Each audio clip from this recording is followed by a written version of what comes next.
you hear that? The boys are on snowmobiles. What's happening? How was the ride? Fun.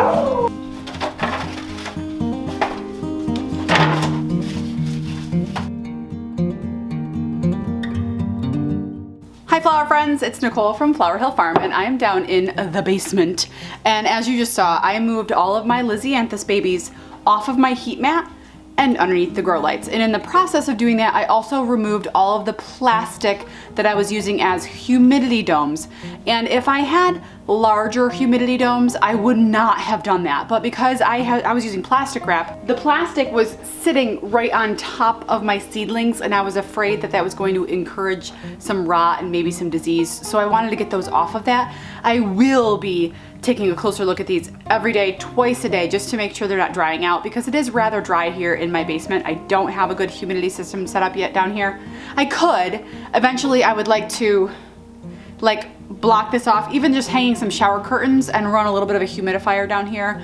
Just not there yet. Anyway, so we've got all 21 varieties. They're all looking great. Like you can totally see all the Lisianthus babies in there and they're just growing so well. It will be several weeks before I even think about plucking these out. And what I'm gonna be doing, if you don't know, I'm gonna be pulling them all out of here and bumping them up into 200 plug trays, which are right here underneath my babies.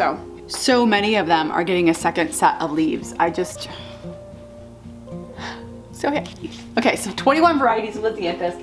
They're all looking fantastic. I do notice that some of them were starting to stretch. So when they were over there on my heat mat, I only had the one light above them and there were baby Lisianthus stretching about 7 feet down, 3 feet each side of the light. So the ones that were on the far ends of the light were reaching, I don't know if I can even show you guys. They were, oh you can't, they're microscopic. It's not a joke. But instead of growing straight up like the other ones, they're growing like this because they were reaching toward the light, which was another clue that I needed to get them off the heat mat and underneath these lights so that they're nice up close and personal with these lights. So a little bit more about these Lisianthus. We are on week 3 of the Lisianthus. They are one of the slowest growing flowers, but boy, are they worth it. And they proved it to me last year. They were my favorite thing to grow from seed. And I felt so accomplished because I grew them from seed and everyone said, whoa, don't even try growing them from seed, just buy plugs. So I said, well, why not? Let's try it. That's the way I've lived my life. When someone tells me I can't do something, I'll say, watch me. So that's what I do. And a little update on my eucalyptus. The seedlings are growing super strong. The first set that I have, I tucked it down and I could probably peel this back so you guys can see it a little bit better because I didn't fill it up all the way. This is the first batch of eucalyptus that I started, the one that Brad Pitt fried. And then here are the new babies. They are doing quite well. I do want to point something out. I know a lot of people are having problems with their Lisianthus with all of the algae that's growing on top of them. Guys, I'm not having that issue. And I think it might be 2 factors. Number 1, I don't have a lot of humidity down here. So I don't have a humidity germination chamber around them, but my plants aren't struggling because of that. And number 2, I did put vermiculite on there. You see, there's no algae growth. There is a little bit of algae growth on one of my trays, which leads me to believe that it's not just a humidity factor. Let me show you.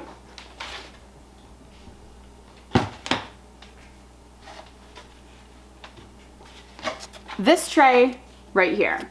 One, I have Echo Purple Lisianthus on this side, and I have Echo Blue Lisianthus on this side. I have algae growing in the middle where I did not put any vermiculite. So that leads me to believe that perhaps the vermiculite is doing a lot for me here. I think so. This tray is doing the same thing. There's a little bit of algae growth in the middle where I don't have any vermiculite, but for the most part, we're algae free people, and that's the way I like to be. Okay, there's your weekly update on Lisianthus and eucalyptus. What shall we do? Shall we look at my Dahlia tubers? Let's. This Food Network bag from 1987 is full of my plastic wrapped dahlia tubers. This is Aw Shucks, and Aw Shucks, it feels good. It feels real good. These are firm, nice and firm. I don't even want to take them out of the package because there's no purpose behind it, but I can show you, like I'm squeezing them and they are rock solid. There is zero shriveling happening. Okay. Oh, what the? Also, zero shriveling happening. I don't even know what this is, but it's rock hard. It's solid. Don't know if it's gonna have an eye, but I'd say probably yes. Don't even know what it is. Ooh! I've got Diva here. Same thing. Super firm. Loving it. Diva's loving its best life. Living its best life. I have Citron du Cap. This feels good. This was a Swan Island dahlia. All right, we've got All That Jazz. These are super hard and firm, no shriveling at all, but I do see some green, and I know that's because my basement's, right now it's 64 degrees. Not ideal for tubers, but guess what? I think they're gonna be okay. All right, what else do we have? Diva, like literally no shrinking at all. This one's a little shriveled, but it's also the size of a pea. Like it's a really skinny dahlia tuber. No, these feel great. This is a Teddy. Like I'm not even, it's like rock hard. Very happy about this. This is the first time that I've used this method to store dahlias. Go Bills! Okay, what is this? It's awkward, it is what it is. Oh, okay. All right, these feel fantastic. The name of this one is called My Red because I grew it out of a mix and I don't know what the name of it is. A couple years ago I had it and I saved the tubers for 2 years now. This one's Amber Queen, 2 tubers, fantastic feeling. I'm really curious. Oh, it's stamped. It's got a stamp on it because it's a Swan Island. It's a Diva. Thank you. I knew I didn't do it for no reason. This is also one that I saved from my original batch of dahlias. This was a purple and white dahlia that I loved. God, it feels so good. They feel so firm. Maybe I should put them in pots and start growing them now. Wouldn't that be something? I'd have blooms in like May. Okay. Oh gosh, what is this? I don't know what this is. There is a piece of tape in here, but I can't read it. So this is something. They all feel so good. Ooh, oh, I feel something rotten. Okay, black satin. I have my black satin dahlias and some feel real good, but there's one that's squishy. There's a squishy one right there, so I'm gonna have to take that out. Whew. Chilson's Pride. It feels good. I've got 3 tubers in here. All 3 feel really good. Don't know what one this is. It's got a label in there, but I can't read it. I'm worried about this one because it's got a lot of growth in there and that almost looks like gull. Like leafy gull, like it's a lot of it gull. So I'm gonna keep that in its package actually. Okay, so I'm gonna put the rest of these away. So this was one of the ways that I was storing my dahlias. I also did a very lazy version of dahlia storage. And I'm just like, this Diva is blowing my mind how it's in nothing but this bag and it's rock solid. Here are the rest of the Divas. Should I just? I should. All right, I'm putting it in with the rest of the Divas. Okay, this one's gotta come out. It's gross. It's icky. It's juicy and delicious. I mean, it's not just like squishy, it's liquid. Oh, here's the rotten one.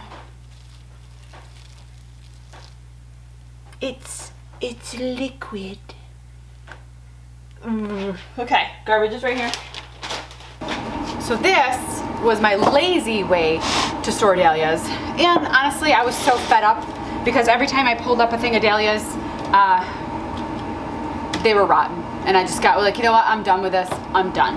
So this is my pile of pink pearl. And I can tell you that some of them have shriveled up to the point of being unrecognizable as dahlias, and they will go straight into the trash. Also, it's growing some mold on it. So it's garbage. But some of them look good. For instance, this clump has some nice solid tubers. So I'm going to keep this clump. They already have eyes on it too. Little baby eyes. This tuber is fantastic. Don't see an eye yet. Doesn't mean it won't show up. These look fantastic. I could probably cut these up. That's great. I'm keeping that one. So clearly the plastic wrap is helping my situation. Those, all of those, except for a few that decided to go ahead and rot, are doing really well. This one, however, has seen better days. Okay, so I'm back upstairs in the flower room because I wanted to talk to you guys about a new flower. Imagine that. Okay, so I wanted to share something new and exciting with you guys. So I reached out to Onings America. They're a bulb and seed supplier. And I said to one of the guys who runs it, his name is Henk. I said, Henk, what do you have that's new and exciting that I can share with my viewers? And he was like, let me tell you about Sonatini. I think that's how you say it. It is a miniature Amaryllis. Now, a lot of people grow Amaryllis around the holidays and consider it a bulb to sell for Christmas time. This is a miniature Amaryllis that you can grow in the spring as well. So Henk was able to give me some details, and the miniature Amaryllis, the Sonatini, it comes in many different colors. It is actually a much smaller bulb, hence the name miniature. So it's only a size 14-16 bulb. So Henk is calling this one of the easiest flowers he's ever grown. So he was testing these for Onings. Now he's over in California and he was able to grow 40 of these in a crate. Now these bulbs will stay dormant under 60 degrees. So you have to give them a heat treatment in order to encourage them to grow. So a heat treatment means that you're keeping the bulbs at 72 degrees or higher for a 10-day period. That will tell the bulbs, oh hey, we should start doing something here, and then they'll start to grow. So Henk was able to do these in crates in California, like I said, and he actually used a space heater on the crate so that it was getting extra warmth. Interestingly enough, he found that the side that the space heater was hitting, right on that side of the crate, those bulbs on that half of the crate were growing at a much faster rate than the bulbs on the opposite side of the crate. So heat definitely plays a difference and plays a big role in the growth rate of these flowers. He was able to get flowers from that first side next to the space heater in just 4 weeks. So he planted them on October 27th and was harvesting flowers by Thanksgiving. So Henk told me by the time all was said and done, he was able to pick flowers all throughout the month of December. He actually just picked his last flower the other day, and out of 40 bulbs, he was able to harvest 70 flowers. And the reason that this Amaryllis is so exciting is because it's a smaller Amaryllis, which means it's much easier to use as a cut flower. Because the bulbs are much smaller, about half the size of a regular Amaryllis, they're much more cost effective. They're much cheaper than the cost of a regular Amaryllis bulb. And this Amaryllis is a hardier Amaryllis than the ones that you see that are much larger. Sonatini is a trademarked flower, and Onings is the exclusive supplier of this bulb in both the United States and Canada. I'll put some links below. Henk tells me these bulbs will be available this March, so that's exciting. They're also available to order now for October. So you can grow it now in the spring, or you can wait and do the traditional Amaryllis over the holidays. This comes in several different colors, like I said, the Sonatini does.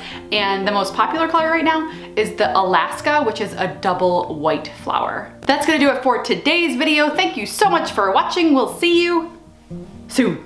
That's what, soon. This dance is for Lila. Lila dances for you.